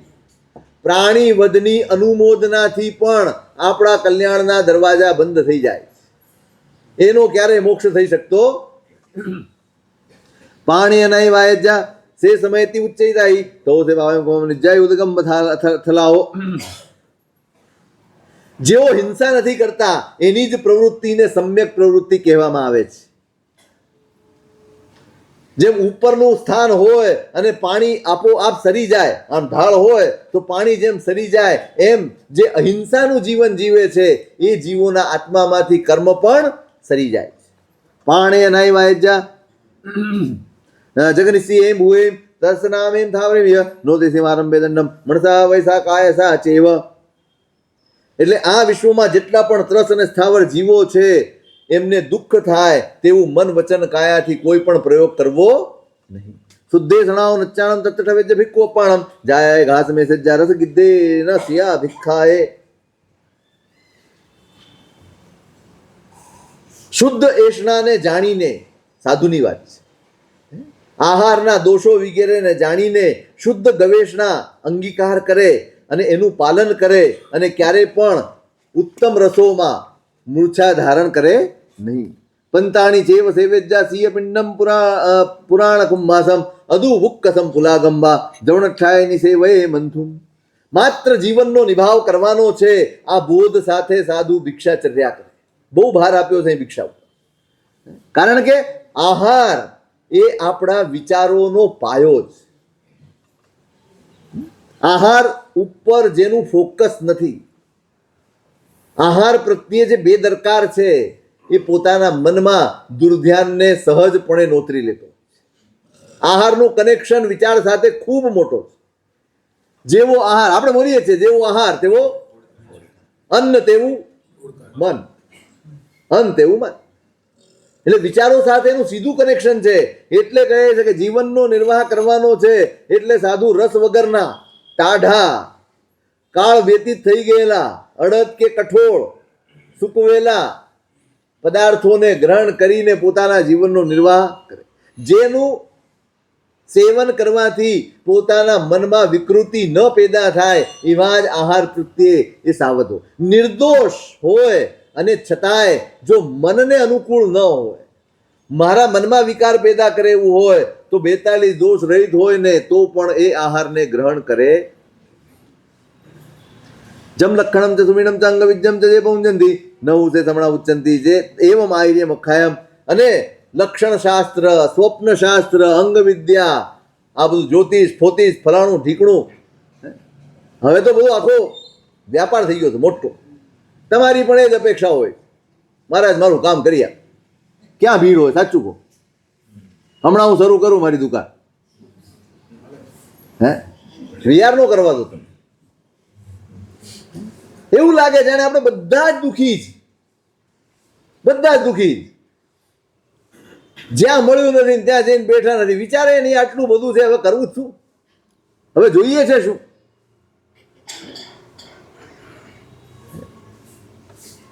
પરમાત્મા ઉપરની શ્રદ્ધા આપણે ખોઈ બેઠા.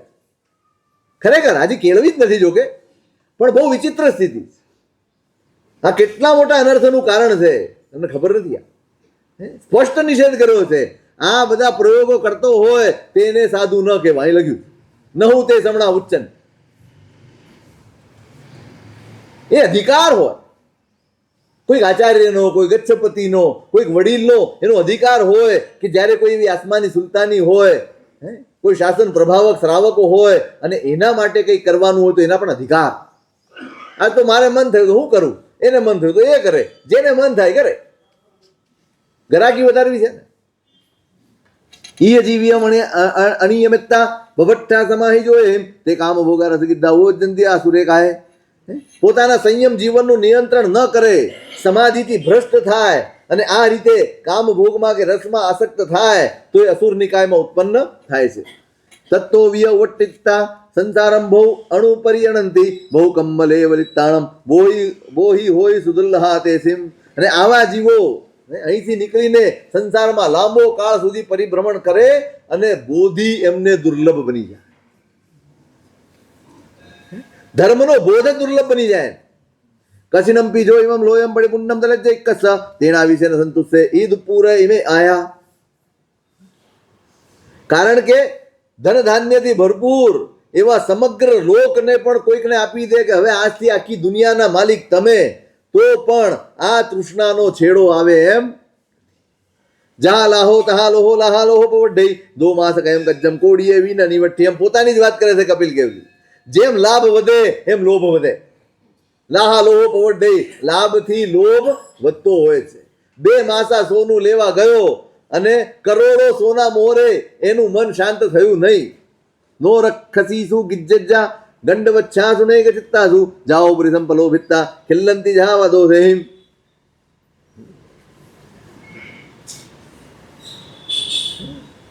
એટલે જે કામ ભોગો જે પદાર્થો કે પરિસ્થિતિઓ પોતાના મનમાં વિકૃતિ પેદા કરે એના તરફ દ્રષ્ટિ કર્યા વગર સાધક પોતાનું જીવન નિર્વાહ કરે.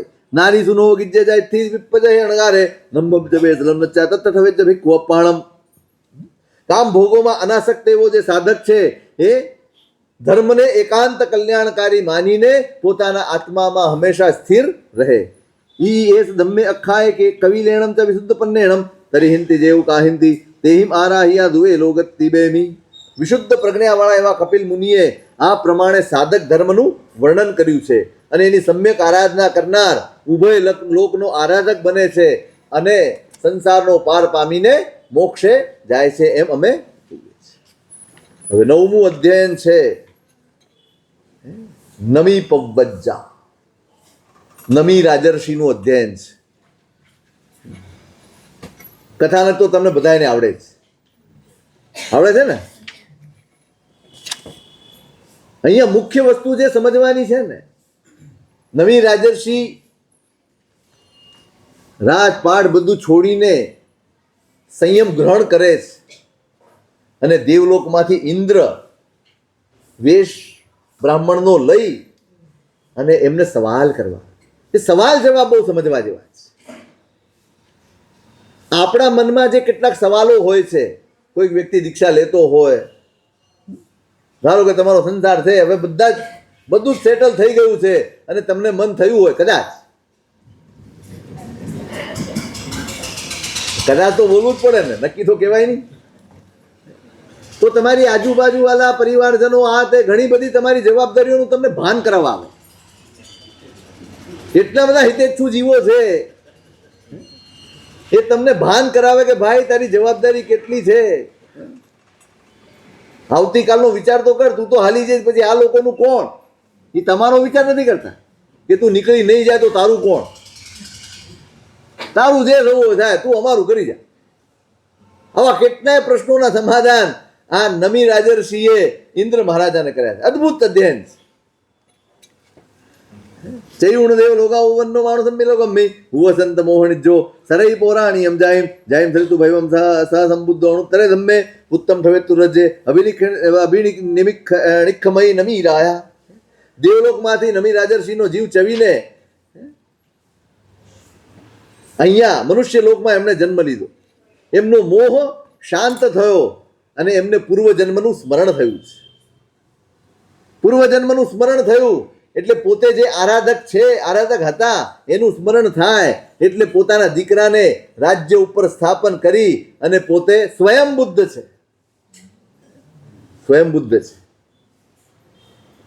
દીકરાને રાજ્ય ઉપર સ્થાપન કરી અને પોતે સંયમના માર્ગે ચાલી નીકળ્યા. સે દેવલોકે સરિસે અંતે ઉરવરગો વરે ભોય મુંજિતુ નવિરાય બુદ્ધો ભોગે પરિચય. શ્રેષ્ઠ રાજપદ ભોગવ્યું છે.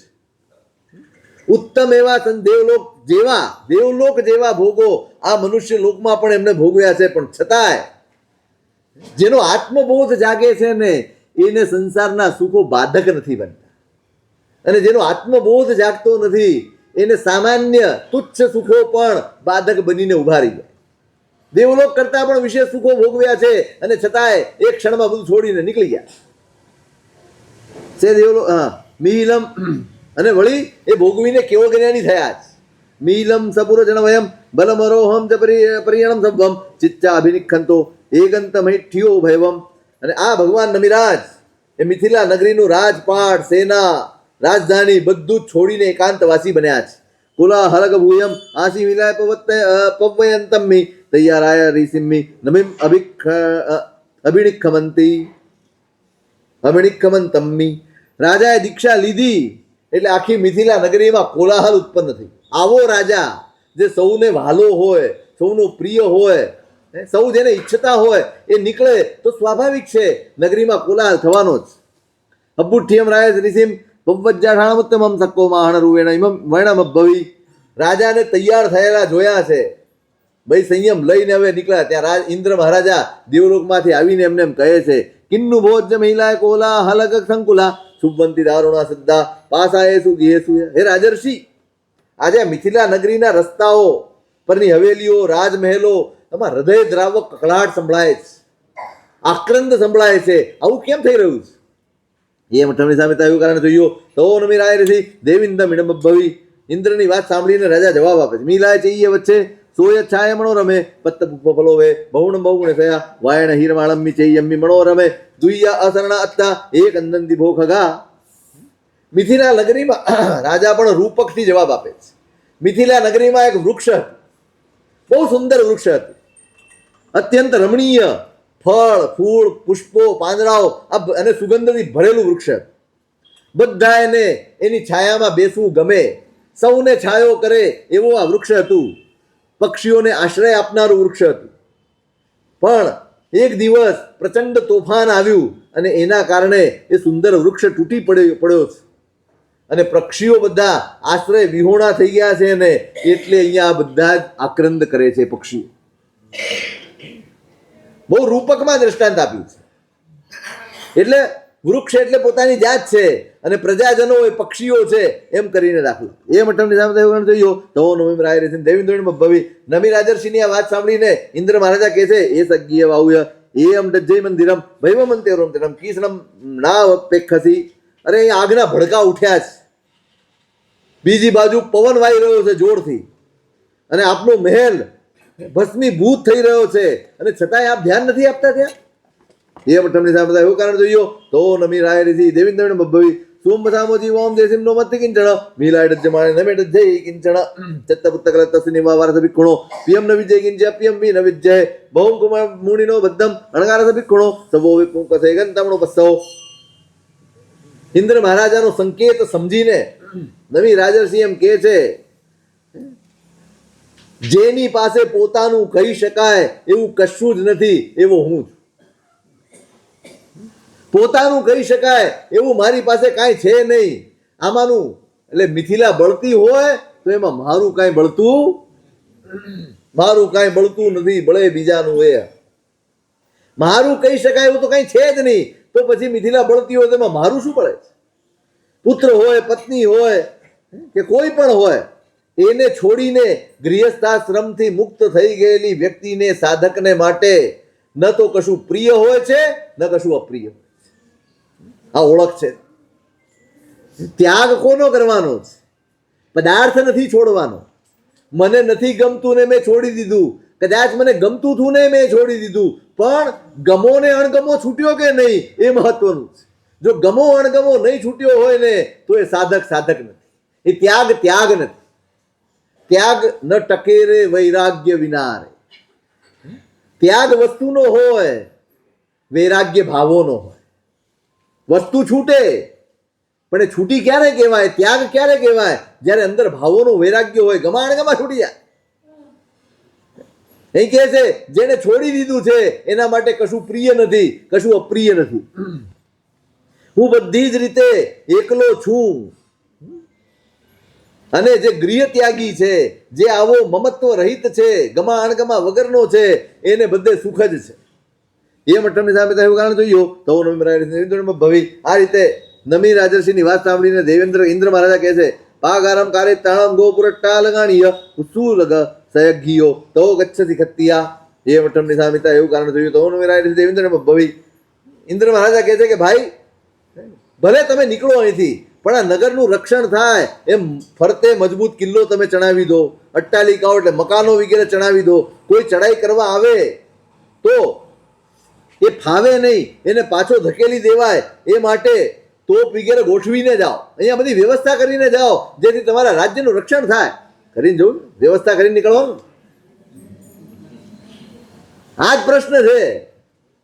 બધી વ્યવસ્થા કર, આવતીકાલે આ છોકરાઓનું શું, એના છોકરાનું શું, એના છોકરાનું શું? હે તમારું કોણ વિચારે છે? અને છતાંય તમને મોહ છે. આપણું કોઈ વિચારતું નથી, સૌ પોતાનું વિચારે છે. જ્યાં પોતાનો વિચાર હોય ને એનું નામ સંસાર છે, જ્યાં આપણો વિચાર હોય ને ત્યાં ધર્મ. સૌ પોતાનું વિચારે એટલે સંસાર. સદ્ધમ નગરમ કિચ્ચા સદ્ધમ નગરમ કિચ્ચા તવ સંબરમ અગ્ગલમ ખંતિમ નિવણ બાગારમ ત્રિગુપ્તમ દુપ્પસંધનસયમ. અને થઈ ગયું છે, બધી જ વ્યવસ્થા થઈ ગઈ છે. મારું નગર છે એનું રક્ષણ થાય એની વ્યવસ્થા થઈ ગઈ છે. જે મારું નથી એનું રક્ષણ હું ક્યાં કરવાનો? શ્રદ્ધાનું નગર છે, તપ અને સંયમનો આગળો છે, ક્ષમાનો મન વચન કાયા રૂપી ત્રણેય ગુપ્તીથી સુરક્ષિત એવો મજબૂત માએ પ્રાકાર બનાવી દીધો છે.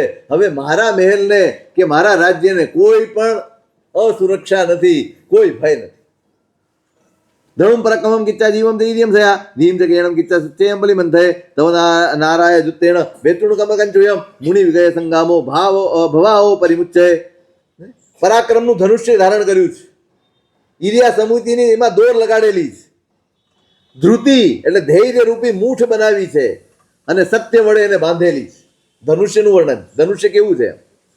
તપરૂપી બાણો છે, એનાથી તપરૂપી બાણો સાથે એ સાથેના ધનુષ્યથી કર્મરૂપી કવચને ભેદીને અંતર યુદ્ધમાં મેં વિજય પ્રાપ્ત કરેલો છે. પોતાના નગરને સુરક્ષિત કરી લીધું છે, બધા શસ્ત્રો અસ્ત્રો છે, અને મેં મારા અંદરનું જે નગર છે ને મારું પોતાનું નગર છે. અત્યાર સુધી જે મારું નગર હતું એના ઉપર કોઈકનું સામ્રાજ્ય, કોઈકનું આધિપત્ય હતું. મારું મન, મારી ઈચ્છાઓ, મારી આસક્તિ, મારા મોહ એ બધાયનું સામ્રાજ્ય હતું. આજે એને મેં જીતી લીધું છે, એટલે મારું નગર તો સુરક્ષિત છે ભાઈ, તું ચિંતા કરતો જ. એ મઠમની સામે એવું કારણ જોયો તવનો મેરાય ભવિ પાસે કાર્યતાણ બદ્ધ માણગીયાણીય વા લગ્ગ પોયા હોય તો ગચ્છતિ ખત્યા. એ મઠમની સામે એવું કારણ જોયું તવનો મેરાય દેવેન્દ્ર ભવિ. નમી રાજર્ષિની વાત સાંભળીને ઇન્દ્ર મહારાજા કહે છે કે રાજર્ષિ, આપ પેલા રાજમહેલ બનાવો, વર્ધમાન ગૃહ બનાવો, ચંદ્રશાળા બનાવો, રાજાને ઉચિત જે કંઈ પણ છે બધી સામગ્રી ઊભી કરો અને પછી પ્રવ્રજા ગ્રહણ કરો. એટલે નમી રાજર્ષિ એમ કહે છે સંશયમ ખલુ સો કુણઈ જો મગ્ગે કુણઈ ઘરમ જથ્થેવ ગંતુ મિચ્છેજા તત્ કુવેજ સાસયમ. એ મઠમની સામિતા એવું કારણ જોયું તો નમી રાજર્ષિ દેન્દ્ર ભવિ.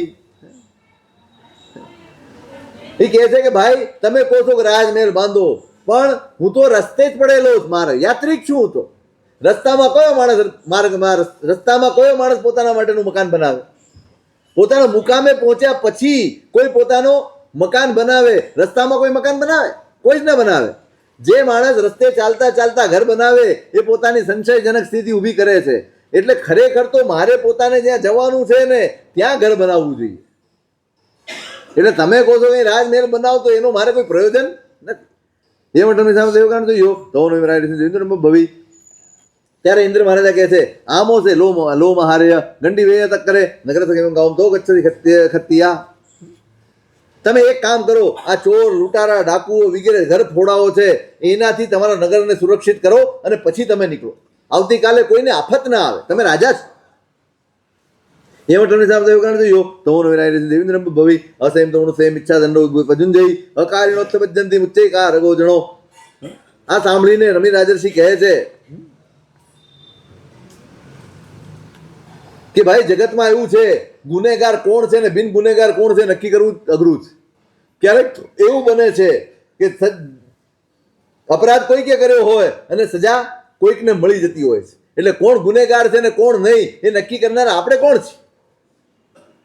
આ સાંભળીને ઇન્દ્ર મહારાજા કહે છે એ મઠની સાથે એવું કારણ જોયો તો દેવેન્દ્ર ભવિ જે કે પથ્યવા ઉભમ ના નમંતી ના હિવા વસે તે ઠાવી તાણ તો ગચ્છતિ ખત્યા. જે રાજાઓ તમારે અધીન નથી થયા, હજી તમારી આજ્ઞામાં નથી આવ્યા, એ બધાને તમે પેલા જીતી લો અને પછી તમે નીકળો અહીં. એ મઠની સાથે એવું કારણ જોયું તો દેવેન્દ્ર ભવિ જો સંસાર સંગમે તુજે જીને એકમ જીને જપ્પાણમ એ સો છે પરમો જહો અપ્પાણમે ઉજ્જય કિંદ ઉજ્જૈન ભવજ્જો અપ્પાણમે અપ્પાણમ જૈતાસુ અમે પંજિન્યાણી કોહમ માણમ માય લોહમ તે લોભમ ચ દુજ્જેમ જે અપ્પાણમ સબ્બમ અપ્પે જીએ જયમ. ત્યારે આ સાંભળીને નવી રાજર્ષિ એમ કહે છે કે ગમે તેવો ભયાનક સંગ્રામ થયો હોય અને 10 લાખ યોદ્ધાઓને કોઈ માણસ જીતી લે ને એના કરતા પણ પોતાની જાતને જીતનારો મહાન યોદ્ધા ગણાય છે. બહારના યુદ્ધ કરવાથી શું વળે? યુદ્ધ તો સાચું યુદ્ધ તો એ છે જે પોતાની સામે જંગ છેડે, પોતાની સાથે જંગ છેડે. 5 ઇન્દ્રિયો ક્રોધ, માન, માયા, લોભ અને મન આટલાને જીતવા જ દુષ્કર છે ભાઈ. જો એકને જીતી લે તો બાકીના બધા એને પોતે જીતી શકે છે. એ મઠમની સામે એવું કારણ જોયું તો ભવિ જૈતા વ્યુલે જન્ને ભોઈતા સમણમાં હણે દચ્ચા ભૂતા જેઠાયા તો ગચ્છતિ ખત્યા. ત્યારે ઇન્દ્ર મહારાજા કહે છે કે તમે એક કામ કરો, પેલા યજ્ઞો કરો, સાધુઓને બ્રાહ્મણોને જમાડો, દાન કરો, અને બધું જ કરીને પછી તમે સંયમ લેજો, બધાની વ્યવસ્થા કરી આપો એમ. એ માટે દેવકાણ જોયો તો દેવેન્દ્ર ભવી આ સાંભળીને નમી રાજર્ષિ કહે છે, જો સહસંસાર માસે માસે તમમ ગમમ દે તસ્સાવી સંયમો થયો અચિંતસ્તવ કિંચન. જે મનુષ્ય દર મહિને 10 લાખ ગાયોનું દાન કરે, કેટલી? 10 લાખ ગાયોનું દર મહિને દાન કરે, એના કરતા પણ સંયમ જીવન એનો લાભ વધુ શ્રેષ્ઠ છે. એટલે હું અહીં બધાને આપું અને એની અપેક્ષા રાખું કે એનાથી પુણ્ય વધે, મારું સંયમ જ શ્રેષ્ઠ છે, જે આના કરતા પણ વધુ લાભ આપનારો છે. સંયમ શ્રેષ્ઠ છે, પછી ભલે ને કંઈ પણ ના આપતો હોય તો પણ સંયમ શ્રેષ્ઠ છે. એ માટે સામે દેવકાણ જોયો તો દેવેન્દ્ર ભવી ઘોરાસમમ ચૈતાણમ અન્નમ પત્રેસી આસમમ યેવ પોસહરો ભવાહી મણુયા હિવા. હવે આપણી વાત આવી સરસ. તમે ગૃહસ્થ આશ્રમ આવું સરસ તમને મળ્યું છે, એ છોડીને તમે બીજું સંન્યાસ આશ્રમ ધારણ કરવા ઈચ્છો છો, તમારે બરાબર નથી. ઘરે રહીને આરાધના નથી થતી? એ જ સવાલ પૂછ્યો છે. તમે ગૃહસ્થ આશ્રમમાં રહો, પૌષધ વગેરે વ્રતનું આચરણ કરો અને આનંદથી રહો ને, બધાની વચ્ચે બધા રાજી થાય. તમે ઘરમાં હો તો છોકરાએ રમાડી શકો, બૈરાઓ કામ કરી શકે, થાય કે ઘણી વાર તમને સામાયિકમાં પધરાવી દેતા હશે ને, સાચવો થોડી વાર. હે સામાયિકમાં સાચવો તો એટલે એને એટલા સંસ્કાર પડે કે સામાયિક લઈને છોકરા રમાડા. એ મઠ્ઠમની સામે તાયું કારણ જોયો તો મેરા દેવેન્દ્ર ભવી માસે માસે જો બાળકો ગેણમ તો પૂંજે ન તો શું ખાય હમ્મસ કલમ મગઈ જોવે છે. વાહ. નવી રાજર્ષિ કહે છે કે ભાઈ તમારી વાત સાચી, કરી શકાય, 100% ઘરે રહીને કરી શકાય, પણ બંને વચ્ચેનું અંતર તમે સમજો. હું ઘરે રહીને પોષદમાં રહું, તપ ત્યાગપૂર્વક કરું, ઉગ્ર તપ કરું, માસક ક્ષમણના પારણે માસક ક્ષમણ કરું, અને પારણામાં આહાર કેટલો? 100ની અણી ઉપર આવે એટલો જ આહાર કરું. માસ ખમણના પારણે, વર્ષી તપની વાત નથી. માસ ખમણના પારણે 100ના એટલે મૂળ દર્ભના અગ્રભાગ ઉપર આવે એટલો જ પારણામાં આહાર લઉં તો પણ સંયમી જીવનના 16મા ભાગ જેટલો પણ એને લાભ મળતો. કારણ કે 6 કાયની હિંસા ચાલુ, 6 કાયની વિરાધના ચાલુ હોય. તમે કરો ન કરો, અનુમોદના તો ચાલુ જ હોય કે ન હોય? માલિક કોણ ગણાય? તમે પોષદમાં હો તો માલિક ન ગણાવો? ગણાવો, તમે જ માલિક ગણાવો. એટલે સતત જ્યાં 6 કાયની વિરાધના એનું પાપ લાગ્યા જ કરે, ત્યાં સંયમ જેવો લાભ ક્યાં મળવાનો છે? એટલે ગમે તેટલું ઉગ્ર તપ કરું ગૃહસ્થ અવસ્થામાં રહીને તો પણ સંયમના 16મા ભાગને પણ સ્પર્શી શકે નહીં. એ મઠની જાણતા એવું કારણ જોયો તો ભવી આ સાંભળીને ઇન્દ્ર મહારાજા કહે છે, હિરણ્યમ સુવર્ણમ મણિમુત્તમ કંસમ દૂષમ વાહણમ કોસમ બડ્ડા વૈતાણમ તો ગચ્છતિ ગત્યા. તો એક કામ કરો, સોના ચાંદી હીરા મોતી વાહણ વસ્ત્ર વગેરે આ બધું જ ભંડાર ભરીને પછી નીકળો. આપણી જ વાત છે ને. એ માટે સામે એવું કારણ જોયું તો દેવેન્દ્ર ભવી સુવર્ણ રૂપ પશુભવયા ભવે આવો કેલા સમાખા સંખ્યા નરસ દર્શન દેવ કિંચી ઈચ્છાઓ આગા સમાયંતિયા પુડવિશાલી જવા ચેવ હિરણ્યમ પશુભિસ્સહ પડિપુન્નમ નાલમેઘસ ઈ વિજ્જાતવમ ચરે. સુવર્ણ રૂપ પશુભવયા ભવે, તમે સોનાના ને રૂપાના ગમે તેટલા પર્વત ઊભા કરી રાખો, કેલાસ સમાયા અસંખ્યા, કૈલાશ પર્વત જેવા સોના અને ચાંદીના અસંખ્ય પર્વતો ઊભા કરી આપો. નરસ્સલુદ્ધસ્સનતે હિ કિંચી. લોભીઓ માણસ છે એને એનાથી સંતોષ થઈ શકે કેમ? ઈચ્છાઓ આકાશ સમા અનંતિયા. ઈચ્છાઓ એ આકાશ જેવી અનંત છે. પૃથ્વી પરના તમામ પ્રદેશો, તમામ ધાન્યો, સોનું ચાંદી, પશુઓ વગેરે એ બધું જ ભેગું થઈને પણ મનુષ્યની ઈચ્છા પૂર્તિ કરી શકે એમ નથી. એટલે સાધકે તો પોતાના આત્મકલ્યાણમાં તપની સાધનામાં લાગી જવું જોઈએ. મારી ઈચ્છા પૂરી થઈ જશે એવી આશામાં સંસારમાં રહેશો તો 3 કાળમાં પૂરી થવાની નથી. એ માટે એવું કારણ જોયો તો ભવી અચ્છે રગ ભૂએ છે ભોએ ચયાસી પથ્થીવા અસંતે કામે પત્તે સંગપેણ વિહન નથી. એમ સાંભળીને નમી રાજર્ષિ કહે, અરે નમી રાજર્ષિને ઇન્દ્ર મહારાજે કહ્યું કે તમે પ્રત્યક્ષ રહેલા ભોગોને છોડવા તૈયાર થયા અને મળ્યા નથી, જે કોઈએ જોયા નથી એવા ભોગોની ઈચ્છા કરો છો? તમે કોઈ સંકલ્પોથી છેતરાઈ રહ્યા છો, તમે ઠગાઈ રહ્યા છો.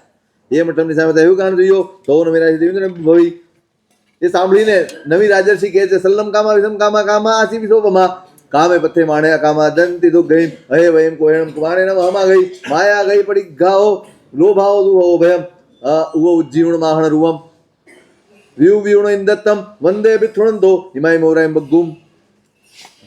સંસારના કામ ભોગો એ કાંટા રૂપ છે, ઝેર રૂપ છે, આશી વિષ સર્પ હોય એના જેવા છે. એની તો ઈચ્છા પણ આત્માનું હિત કરી આપે છે. સેવનની વાત તો પછી છે. આ સંસારના સુખો અને કામ ભોગો એની ઈચ્છા પણ આત્માનું હિત કરવા માટે પર્યાપ્ત છે. એટલે ઘણા જીવોની પાસે તો હોય છે અને છતાંય પરિસ્થિતિને વશ એનું ભોગ ભોગવતા પણ નથી, પણ માત્ર મારી પાસે છે એટલા માત્રથી માલિકી ભાવથી પણ જીવો દુર્ગતિમાં ચાલ્યા જાય. ભોગવવાની વાત પછી, માત્ર મારી પાસે છે એટલા માલિકી ભાવથી પણ જીવો દુર્ગતિમાં પહોંચી જાય. ક્રોધથી અધોગતિ થાય, માનથી અધમગતિ થાય, માયાથી સદગતિમાં બાધક બને અને લોભ એનાથી બંને લોક, પરલોક અને આ લોક બંને બગડી જાય. હવે ઉજ્જીવણ વાહન રૂવમ પછી ઇન્દ્ર મહારાજાએ આટલો બધો વાર્તાલાપ થયો, એનું વૈરાગ્ય પરખ્યો જ અને પછી પોતાના મૂળ રૂપમાં આવ્યા છે અને હાથ જોડીને નમય રાજર્ષિની સામે ઊભા રહ્યા છે અને સ્તુતિ કરે છે. અહો તે નિજીવો કહો, અહો તે માણો પરાજીવો, અહો તે નૃત્યા માયા, અહો તે લોભો વસી કહો, અહો તે અજ્જવમ સાવ, અહો તે સાવ મધ્યવમ, અહો તે ઉત્તમા ખંતી, અહો તે મુક્તિ ઉત્તમા ઈહમ સી ઉત્તમો ભંતે પેચ્ચા હોય સી ઉત્તમો લોકોત્તમાણમ ઠાણમ સિદ્ધિમ ગચ્છસી નીરવ. અહો આશ્ચર્ય છે, આપે ક્રોધને જીત્યો, અહંકારને જીત્યો, માયાને દૂર કરી દીધી અને લોભને તો પોતાના અધિકારમાં લઈ લીધો જ. તમારી સરળતા ઉત્તમ છે, તમારી રુજુતા ઉત્તમ છે, મૃદુતા ઉત્તમ છે, તમારી ક્ષમા અને તમારી નિર્લોભતા આ બધું જ અતિ ઉત્તમ છે. હે ભગવંત, આપ આ લોકમાં તો ઉત્તમ છો જ, પણ પરલોકમાં પણ ઉત્તમ થશો. સઘળાય કર્મોથી મુક્ત થઈને આપ મોક્ષ સુખને વરસો. એવમ અવિથણંતો રાય ઋષિમ ઉત્તમાય શ્રદ્ધાય પયાહીણમ કરેન તો પુણો પુણો વંદઈ શકો. આ પ્રમાણે હર્ષથી સ્તુતિ કરતા કરા રાજર્ષિની પ્રદક્ષિણા કરીને વારંવાર ઇન્દ્ર મહારાજા વંદન કરે છે. તો વંદિણો પાયે ચક્કં કુશલક્ષણે મુનિવરસ આગાસેણુ પૈયો લલીય ચવલ કુંડલ તીડી. અને આ રીતે વંદન કરીને ઇન્દ્ર મહારાજા પોતાના સ્થાને ગયા. નમી નવે પાણમ સક્કમ સક્કેણ જોઈયો ચયુણ ગેહમ ચઈ દેવો આમણને પજ્જુ વઠ્ઠિયો એવમ કરીને સમુદાપન્ય અભિખણા વિનેટંદી બગેસુ જાતે નમી રાય ઋષિ તીબેમી. નમી રાજર્ષિએ આત્મભાવનાથી પોતાની જાતને સજ્જ કરી છે અને ઇન્દ્ર મહારાજાના આવા અઘરા સવાલો સાંભળીને પણ પોતાના વૈરાગ્યમાં સ્થિર રહ્યા, શ્રવણપણામાં સ્થિર રહ્યા છે, ધર્મમાં સ્થિર રહ્યા છે. એટલે જે પ્રજ્ઞાવંત છે, પંડિત છે, વિચક્ષણ પુરુષો છે, એમણે ભોગથી નિવૃત્ત થઈને નમી રાજર્ષિની જેમ પરાક્રમ ફોરવવું જોઈએ, જેથી પોતાનું કલ્યાણ થાય, એમ અમે કહીએ છીએ. આ રીતે 9 અધ્યયન થયા. હવે બાકીનો અધિકાર અગ્રે અધિકાર.